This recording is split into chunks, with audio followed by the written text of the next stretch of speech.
Hey, my reactors, I'm back again with chapter 26. The opening interior was an expansive marble in white and black, with matching black and white furniture and lighting. The walls were covered with a thorough looting of Art Basel. Some suave art advisor had whispered in his ear and helped Lip pick out an array of explicable work. His entire loafers tapped over the marble, leading away without a word. We found her seated at a white kitchen island with a tall glass of white wine before her. There you are, he said. He went to kiss her. He went to her and kissed her on the forehead, wrapped an arm around her shoulders and turned to me. I understand you met Natasha yesterday. Nice to see you again, I said. Tasha didn't raise her gaze. She took a sip of wine, crossed her legs. Yesterday, green sundress was replaced by a cream skirt and fitted black tank top.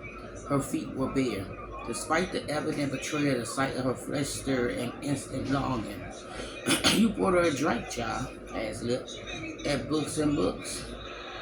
I do love that store. I did.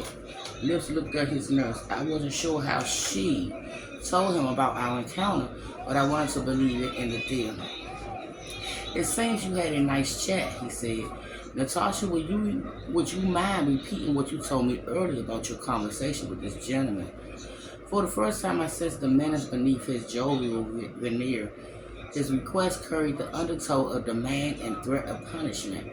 I remember my coach Teddy Marks and other coaches I encountered as a kid. They often had that same note of smiling cruelty. Within many adults who work with young athletes, their exes a seed of saliums. It was easy to spot in Lips. I told you, Aberhart, she said. He was asking about you and Dr. Crowley. He positioned himself behind her and rested his small hands on her shoulders, close to her neck. Tasha tensed as he squeezed. Liv smiled. What else did? He asked. He said some divorced mother of one of our clients hired him, she said. Apparently the woman doesn't like us treating her son and wants to get back at her ex-husband. Something like that, he repeated. It was the Nestor he mentioned specifically, is that right? Sorry, y'all. Tasha nodded, took another nervous sip. What, was that all? He asked. It was a short conversation. I first saw him in our waiting room, pretending he was lost. Then I spotted him following me at the bookstore, and he sat down next to me and started a conversation. It creeped me out. Interesting, said Lips. How interesting. He massaged Tasha's shoulders. It was all she could do not to hunch them up and swat away his little hands. Then he asked me, what would you like to know about Alice Nexter and his treatment at Bio Vita? I decided to join the gang. Maybe the kid's parents really were divorced. Maybe that's all she told him. You're helping him cheat, aren't you? I asked. Along with plenty of other athletes, just like you used to do back home in East Germany. Oh, now I see, he said. Pleased with the engagement. Our friend here has done his homework. Natasha, what did you say your name was again? I didn't. What did you say it was, love? He asked his nurse. Dick, was it? He called himself Dunk, she said.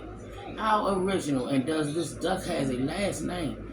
Dolly, I said. I'm curious to learn more about your background behind the wall. I'm curious to hear how a convicted fellow is able to continue practicing medicine. Another time and place, he said.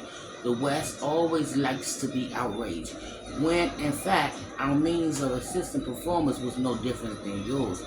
So you were stealing from the D's, I asked. The class irrational. Poetically put, he said. In my decades as a sports physician, I never had an athlete test positive for any banned substance. Not once. I paid a fine for that ridiculous political perception. In any case, my business now is treating older clients, men like myself, who do not wish to grow old quite as quickly as nature intended. That must explain the teenagers in your waiting room yesterday. Many young men experience testosterone deficiencies. I'll be happy to explain those conditions further if you had the time. Tell me about your partner, I said. It's Dr. Crawley. He glanced at Tosh and said, Dear, would you mind if you mind, sorry y'all, would you mind if Mr. Darling and I spoke in private? Of course not, she said. As she slid from the stool and lips grabs, she flashed me a look beneath her lashes. There was complacency in her eyes. It wasn't betrayal that brought me inside this house, but a collusion. Tasha was making it easier for me. Whatever her previous relationship with her boss, she served them up for now. At least that's what I wanted to see. We watched her walk to the back of the house, opened a sliding door, and stepped out onto a shaded patio. She took a seat in white wicker with her back to us, drank from her glass, tapped at her phone. Loyalty is the most valuable of commodities, said Lips, still staring after her. She is a special one. She seems very nice. The doctor looked back at me with dark eyes. The false cheer, easy jousting was over. Enough, he said. Alice's next occurrence are murdered. The mother did not hire you. Enough of your charade. Tell me why you're here. Tell me about Crowley, I said. Who are you working for? Myself? He snorted. So this is just professional curiosity. Amateur, I said. Strictly amateur. When he smirked, I added, you can also tell me about Carl Kruger. I understand he could really toss the javelin. While you're at it, tell me about Victor Wingate. Lip Grant, which one would you like to know about first? Crowley, I said. Tell me about your partner, and then tell me about the racist skinhead he likes to keep company with. He told me his name was Oliver. Very well, he said. But first, let's pour us a drink. You strike me as a whiskey man, is that correct? It is. Good, as I am. But not the cruel American kind. I cannot abide bourbon. Only single malts for myself. Will that be okay? You pour it, I'll drink it. Lips opened a cabinet in the kitchen and produced a bottle of Macallan, a stainless steel measuring shot, a pair of waterfall tumblers, and a couple coaster. 18 years, he said. I do hope you enjoy it. He filled each serving in a shot, then poured the precise amount and handed it over me. It was not even a finger in the heavy glass. Cross, he said.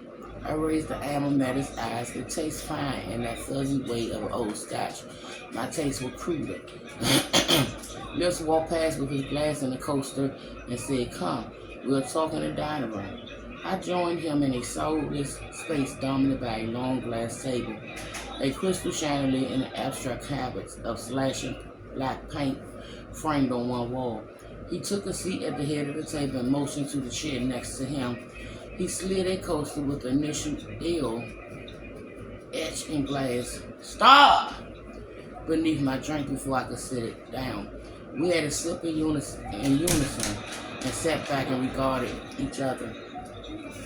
So what would you like to know about my associate, Dr. Crowley?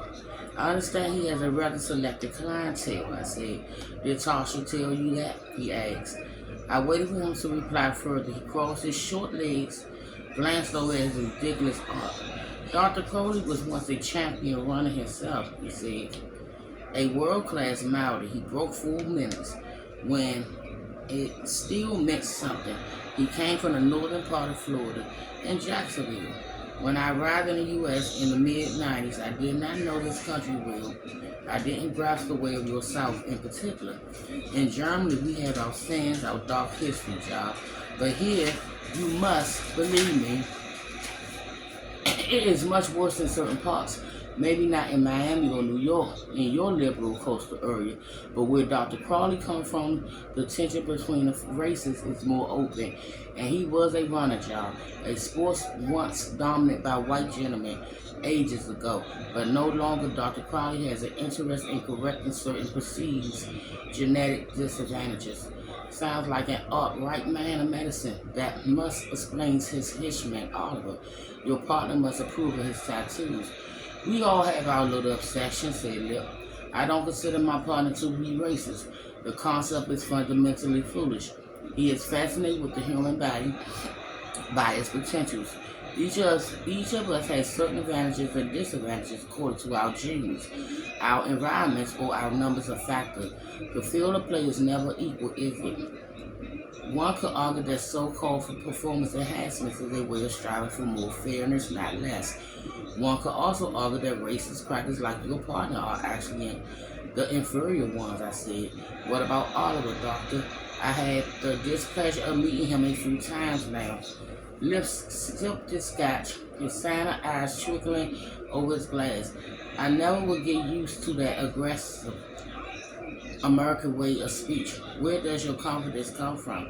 You all have it, even those who seem to have no rights to their convictions, as opposed to hiding behind walls and lies and fake manners.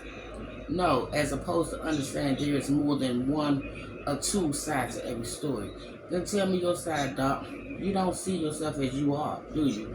So righteous, so convinced that you zero in on the enemy and your narrow way of perceiving things.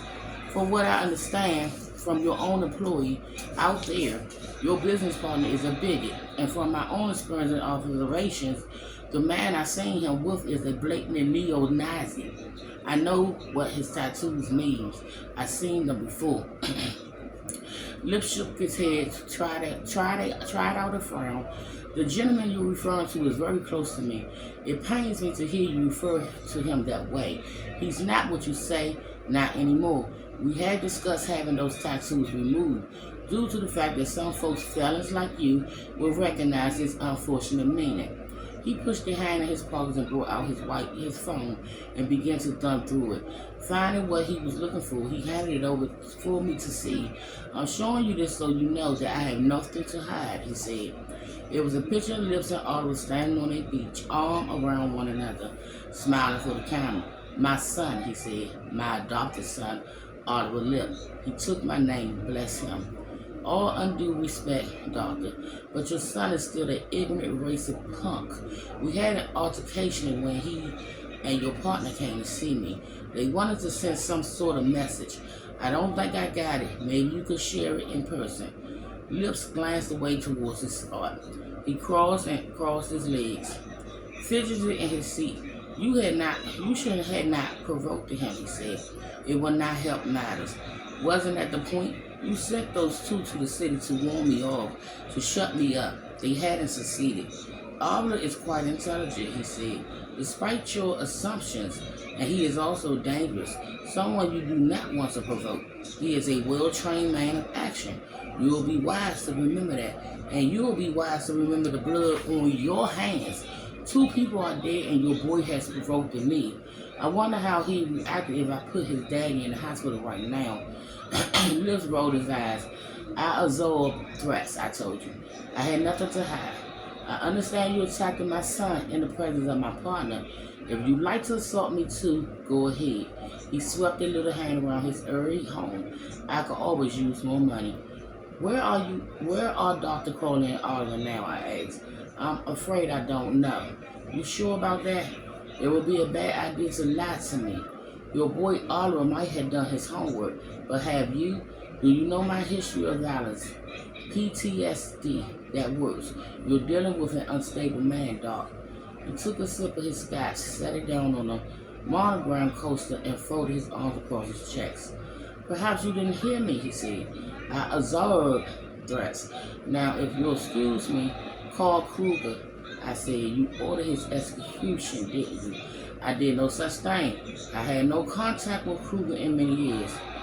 When was the last time? Never. Not with him, he said. I only knew Hale Kruger, one of the most brilliant athletes I ever treated. Treated as in abused as a minor, one of the thousands you forced to dope as has been proven in court of law. A political circus, a sham of justice, he said. He swallowed his scotch. Blood rushed up his ruddy face. Correct me if I'm wrong, I said. They were just guinea pigs, weren't they? These days it's been more perfected. You can produce Superman that makes hundreds of millions of dollars. Must make you feel like a kind of god, doesn't it? He scoffed. Another internet expert. What? Did you spend a few minutes Googling, read some Wikipedia, and now you think you know about me? I don't have time for this. He pushed out his chair, stood and waited for me to do the same. I was with him when he died, I said. Carl was murdered with his own javelin, impaled through the throat. I watched his flushed face go white as his beard. I have nothing to hide, he said once again, and I can assure you neither my son nor my associate had anything to do with that. What about Victor? I asked. You sure no one you know might have followed him into the woods, gave him a push over the falls? We are done here, Mr. Darley. I've had about all the disrespect and accusations that I can stomach. If you wish to assault me, go ahead. I invite your attack and the restitution it will bring. And I almost did. It would have been so easy to mop these marble floor up with the superfluous clump. Rub his face in his own blood. Let him feel some real pain. But it would have been like attacking a child. A craven act of temper. It would result only in my arrest and will put Stevie in further dangers. Instead, I reached out and grabbed his cheek with my hand and squeezed. Leaned in close until our nose almost touched and looked into his eyes. I do hope you remember this meeting. I said, do be careful, won't you? Okay, y'all, I'll be back with chapter 27, and y'all have a good day. Bye, my reactors.